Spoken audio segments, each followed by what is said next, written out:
नमस्कार, मैं जितेंद्र चतुर्वेदी। बात उस रहस्य की करेंगे जो इलेक्टोरल बॉन्ड से जुड़ा हुआ है और उस पर चर्चा करना इसलिए भी जरूरी हो जाता है क्योंकि एक साक्षात्कार में अमित शाह ने कुछ तथ्य रखे इलेक्टोरल बॉन्ड से जुड़े हुए।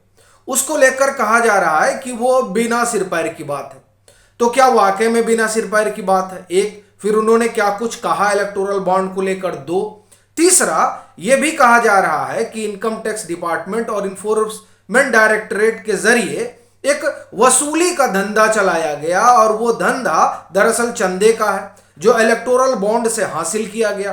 तो अब इसमें कितनी सच्चाई है? क्योंकि कई कंपनियों का नाम लेकर उसे एक तरह से को रिलेट किया जा रहा है और बताया जा रहा है कि देखिए साहब, ये छापा पड़ा और ये जो है इलेक्टोरल बॉन्ड लिया गया, फिर जो है छापा पड़ा, फिर इलेक्टोरल बॉन्ड लिया गया। और एडीआर ने तो ये भी कहा है कि इलेक्टोरल बॉन्ड के जरिए जो चंदा दिया गया है उसमें 90-95% से ज्यादा जो है वो कारपोरेट घरानों ने दिया है। तब एक सवाल यह भी उठता है कि क्या पहली बार कारपोरेट घरानों ने दिया है इतनी बड़ी मात्रा में किसी पॉलिटिकल पार्टी को चंदा, या फिर यह चलन रहा है औद्योगिक घरानों का पॉलिटिकल पार्टीज को फंडिंग करने का? क्योंकि उदाहरण 2019 से 2024 तक का तो नहीं है, उससे पहले भी पॉलिटिकल फंडिंग हुआ करती रही, फिर वो चाहे यूपीए की सरकार रही हो या कांग्रेस की पूर्ण बहुमत की सरकार रही हो या फिर एनडीए की रही हो। तो एक वो भी इतिहास है जिसको हम लोग खंगा लेंगे, क्योंकि उसे भी जानना समझना बड़ा जरूरी है। और वो इसलिए भी क्योंकि अभियान चलाना तो एक अलग मसला है और मैं इस मुद्दे पर इसलिए भी बात करना जरूरी समझता हूं क्योंकि ज्यादातर अभियान वो लोग भी चला रहे हैं जिन पर इस तरीके का आरोप है कि वो चीनी फंडिंग पर चलते हैं। तो इसलिए कई सारे सवाल हैं जो इस इलेक्टोरल बॉन्ड से जुड़े हुए हैं, उन सब पर एक एक करके बात करेंगे। पहले अमित शाह ने जो कहा वहीं से शुरुआत करते हैं। उन्होंने अपने साक्षात्कार में यह रेखांकित किया कि कुल 20,000 करोड़ रुपए आए इलेक्टोरल बॉन्ड के जरिए। अब उस 20,000 करोड़ में से 6,000 करोड़ सिर्फ जो है भाजपा को मिले, बाकी 14,000 करोड़ रुपए कहां गए? अब उस 14,000 करोड़ में टीएमसी भी है, उसमें कांग्रेस भी है, उसमें जो है बीआरएस भी है, उसमें बीजेडी भी है, उसमें डीएमके भी है, यानी बाकी 14,000 करोड़ रुपए तो उधर गए। अच्छा, अब इसे लेकर कहा जा रहा है कि नहीं, ये जो फैक्ट है वो गलत तरीके से रखा जा रहा है।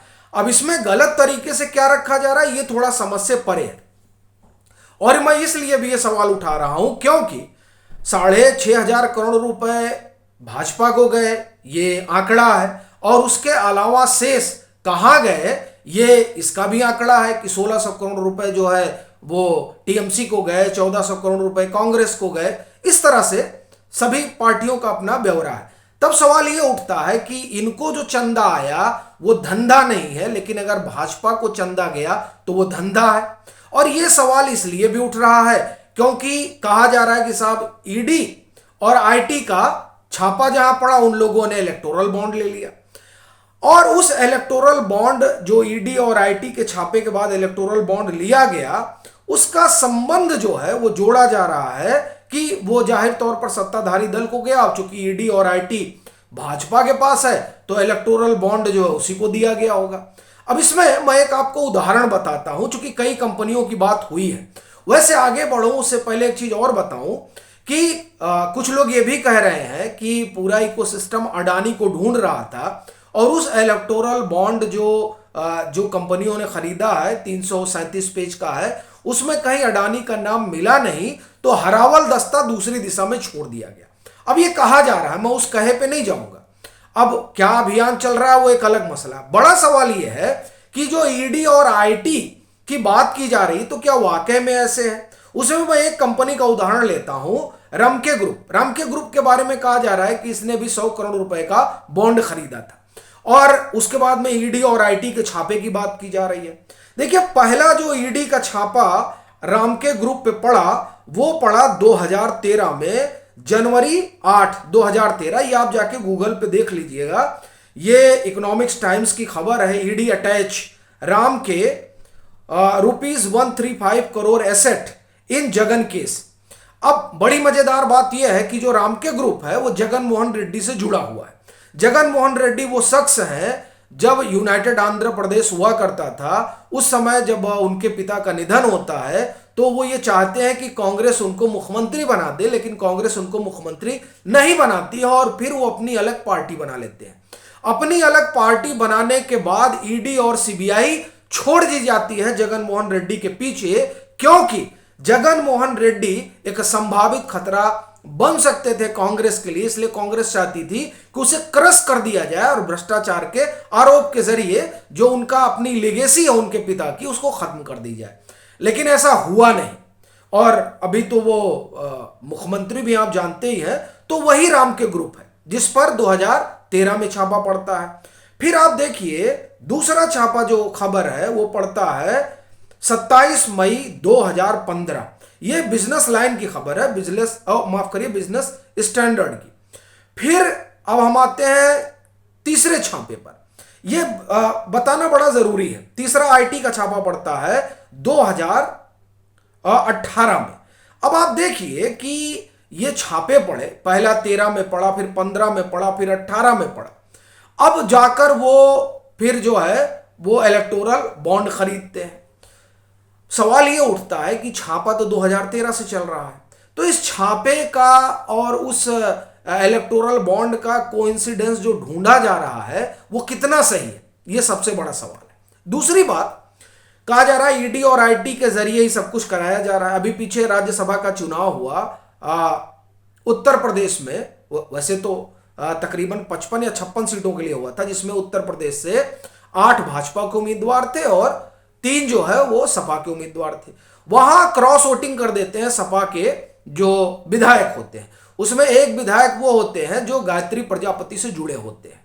तो कहा गया कि गायत्री प्रजापति के ऊपर चूंकि ईडी का शिकंजा कसा गया है, इसलिए गायत्री प्रजापति के जो वो संभवतः उनकी पत्नी है, वो जो विधायक है, उन्होंने एक तरह से कहें कि भाजपा का साथ दिया। लेकिन आज ही की खबर है, यानी 16 मार्च की ही, कि ईडी जो है उनके 21 ठिकानों पर छापे, 13 ठिकानों पर छापेमारी करती है गायत्री प्रजापति के। अब अगर ईडी बचा रही होती तो ये छापेमारी तो नहीं होती। अपना कहना यह है कि ये कोइंसिडेंस ढूंढा जा रहा है और इसके जरिए एक विमर्श गढ़ा जा रहा है। फिर उसमें एक मेगा इंजीनियरिंग करके कंपनी है जो दूसरी सबसे बड़ी फंडिंग जिसने इलेक्टोरल बॉन्ड लिया है संभवतः, उसको लेकर कहा जा रहा है कि साहब उसके ऊपर छापा पड़ा। तो उसके बाद में क्या हुआ कि बॉन्ड दे दिया गया और फिर जो है उसने बॉन्ड दिया तो उसको ठेका मिल गया और ठेके में कहा गया कि साहब वो इलेक्ट्रिकल व्हीकल का मसला था, तो उसमें चीन की कंपनी आ रही थी, लेकिन वो ठेका मेगा को दे दिया गया। अब इसमें बुराई क्या है अगर मेगा को दे दिया गया? ये तो आत्मनिर्भर भारत का जो मसला है उसके तहत चीजें हुई, चीन की कंपनी को क्यों दे दिया जाता, ये बात है।